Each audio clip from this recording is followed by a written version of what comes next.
So you have this game in Switzerland, yes? Scrabble, the word game. Do you know that? Yeah, good. Because if there's anything that's scarier than rat ghosts that are the size of horses, it's probably spelling, right? Yeah. There came a devil. There came a devil bubbling up through all the layers of the earth, and then it peeled open the soil and pulled its body out underneath God's good blue sky. And the very first step that devil took, it burned a cloven hoof print into the ground. And then it took another, and it shifted its shape, wrapped itself in the form of a young woman. A third step, clothes, jewelry. A fourth step, and the devil stepped into an internet cafe. Now, at this point in the story, I need to introduce you to the character of Michael. Michael was the owner and proprietor of the internet cafe, and he was in charge of the technical side of things. He kept the computers running. He had a chef that came in to do most of the catering, and he lived above the main room. There are two things you need to know about Michael as a person. One, he was very competitive. He'd grown up playing games, and he hated to lose, and he loved to win. And as this story starts, Michael is involved in a new game that is particularly juicy for him. You see, a week or so ago, he met a beautiful young woman, and even though he was quite awkward, he found out that she quite liked playing games as well, and so they have been flirting with one another over the internet, and the vehicle for their flirtation has been an online game of Scrabble. It was the best. Have you met a guy like this, Lena? Is that...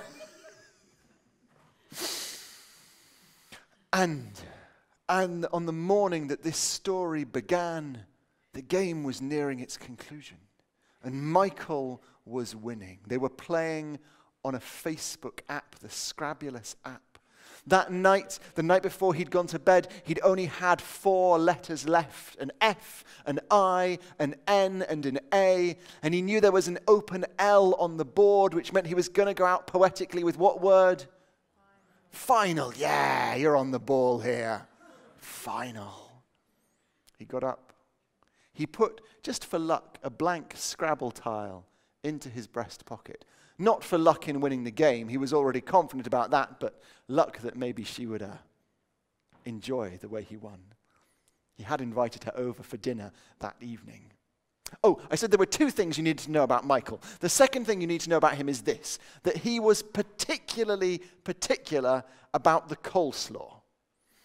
Every other aspect of the catering he let the chef handle, but the coleslaw he really cared about. And so often, maybe this is why he had no luck with women, but the last thing he would do at night is he would take white cabbage and carrot, he would chop it up, grate it very, very fine, and he would leave it overnight in white wine vinegar to soften, and in the morning he would make the mayonnaise.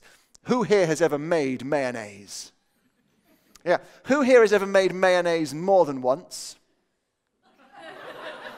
For those of you that have not made mayonnaise, this is the recipe. You take a number of egg yolks, and you put in a single drop of oil, and you stir it round until the oil is mixed in. Then you put in 2 drops of oil, and you stir that round. Then 3 drops of oil, you stir that round.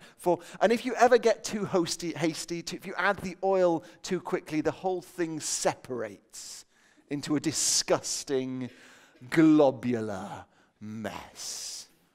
It never happened to Michael because he was, as I've said, particularly particular about the coleslaw. And so on that morning, he went down the stairs, he turned on the computer, he got the eggs and the oil and the vegetables out, he set them down in a bowl, and he logged onto Facebook, and he brought up the game, and he saw that during the night something terrible had happened. Eve, his beloved, the woman he was playing this game of Scrabble with, had laid down some of her own letters. An O, an X, an I, a D, and an E to spell Oxide, you didn't have to be so tentative. You knew. Well done, oxide. And what's more, the X was on the end of a B and an O to spell. But, now, box was easy, but you were feeling patronized at that point, weren't you? We can spell box. Who is this English storyteller with his spelling games? Box. And what was more, the X was on a triple letter tile. So it had been scored not once, not 3 times, 6 times over. And as Michael looked at the score, did the sums in his head, he saw that his final, however poetic, was not going to win him the game. Which meant, of course, that it wasn't good enough. He had to find better. So, without rushing the making of the mayonnaise, he stared at the board until the letters were burned into his retinas. Now, a woman did walk in and ask if there was anywhere online she could research changes in contract law that had taken place over the last 400 years. So he set her up on, well, he just pointed her at Wikipedia, really, but he figured she'd find something. And he went back to staring. Now, you're here this evening for a night of ghost and devil stories. You're a sophisticated, cultured Zurich audience. And yet, I know it is going to shock you when I tell you that there are some dark places on the internet. Websites dedicated to cheating at Scrabble. And it was to these evil corners of the internet that Michael was drawn, anagram-generating websites, and he fed in his letters, but still, there was no winning move. And in the end, and in despair, he was just about to give up, to put down his final, to accept that he was not going to win this round, when the woman who was sat next to him leaned over, looked at his screen and said, "Oh, congratulations." And he had to say, "No, you don't understand. That's my score, the lower score, the losing score." And she said, "Oh, if you haven't seen it, I shouldn't say anything."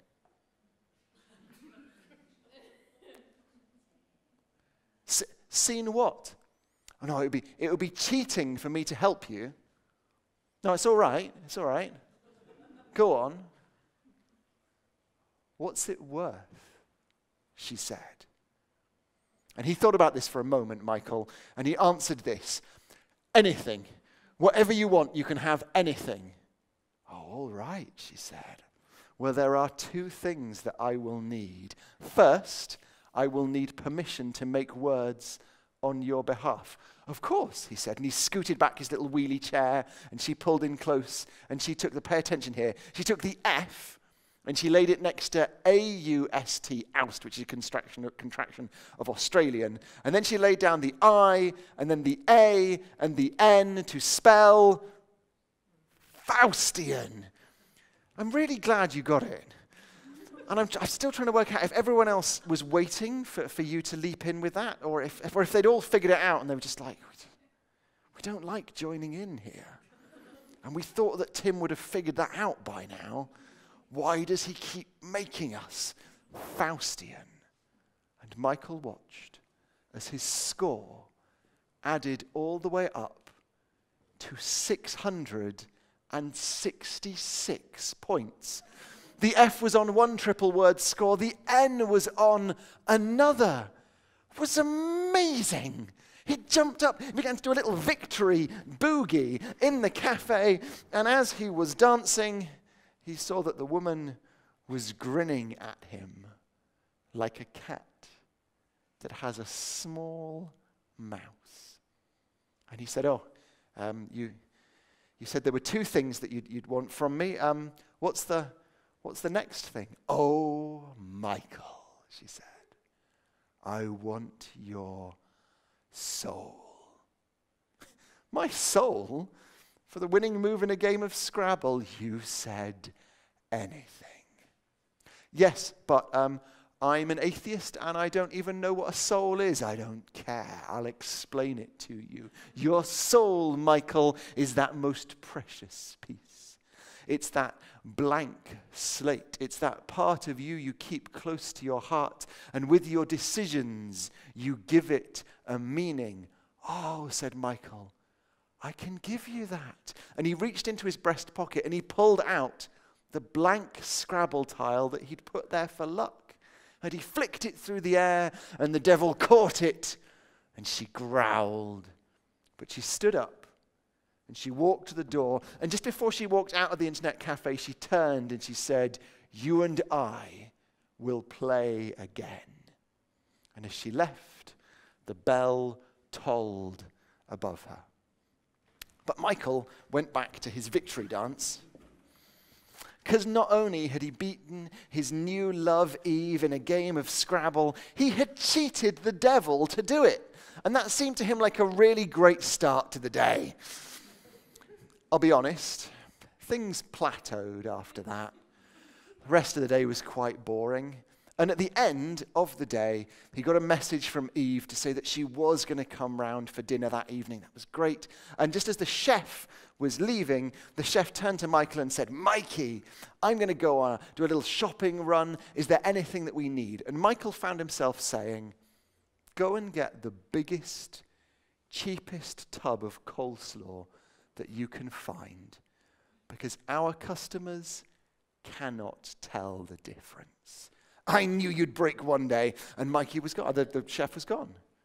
And Michael stood there astonished, because whilst the words had come out of his mouth, they hadn't been bidden by his will. He'd never meant to say any of them.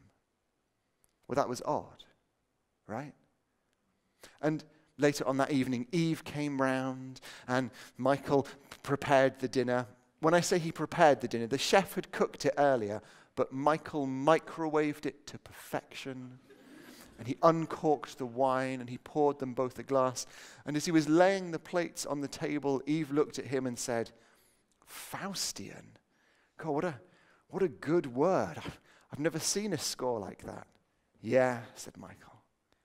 It was pretty impressive, wasn't it? You must be feeling crushed right now. You must be feeling humiliated. All right, she said. Nobody likes a sore winner. No, I mean it. I'm not sure you're fit to eat food off the same table as me. You should be having your meal on the floor. Okay, she said. I don't know where you think this relationship is going. And I've been on some bad dates in my time. I'm done with this. She got her coat and she left. And again, Michael was sitting confused, because whilst the words had come out of his mouth, he'd not intended, he'd not meant to say anything. And he was just about to phone his parents to ask for advice when suddenly he realized he had given the devil permission to make words on his behalf, and he dared not think what he would say if he picked up the phone. That night, he lay in bed, wrapped in a sheet, rocking this way and that, haunted by the thoughts of what were going to happen. The next morning, he got up, drenched in sweat, bleary, confused, but not so confused that he didn't open the fridge and bring out the eggs and the oil. And as he started to stir oil into eggs, the door opened, the bell rang, and there she was, grinning at him once again and saying, "Shall we play?" And so Michael and the devil played Scrabble for Michael's soul. And the style of their playing was like this. Michael's words were long and straight and true. They opened up the board. And the style of the devil's playing, it was like this. Her words were short, but they ran all along his, scoring 3 or 4, 2 or 3 little words at every time and tangling up the board like a briar patch. Dark Scrabble. But Michael was winning. And as they got to the end and he was reaching in for the last of the tiles and found that the bag was now empty, he could see that perhaps he was going to be saved. But she had not stopped smiling. And she took the last of her tiles and she laid down a D next to an A and an M, and then an N, and then an A, and then a T, and then an I, and an O to spell the word damnation. Yeah, not quite damnation. She'd gotten as far as damnatio, and then she'd run out of letters.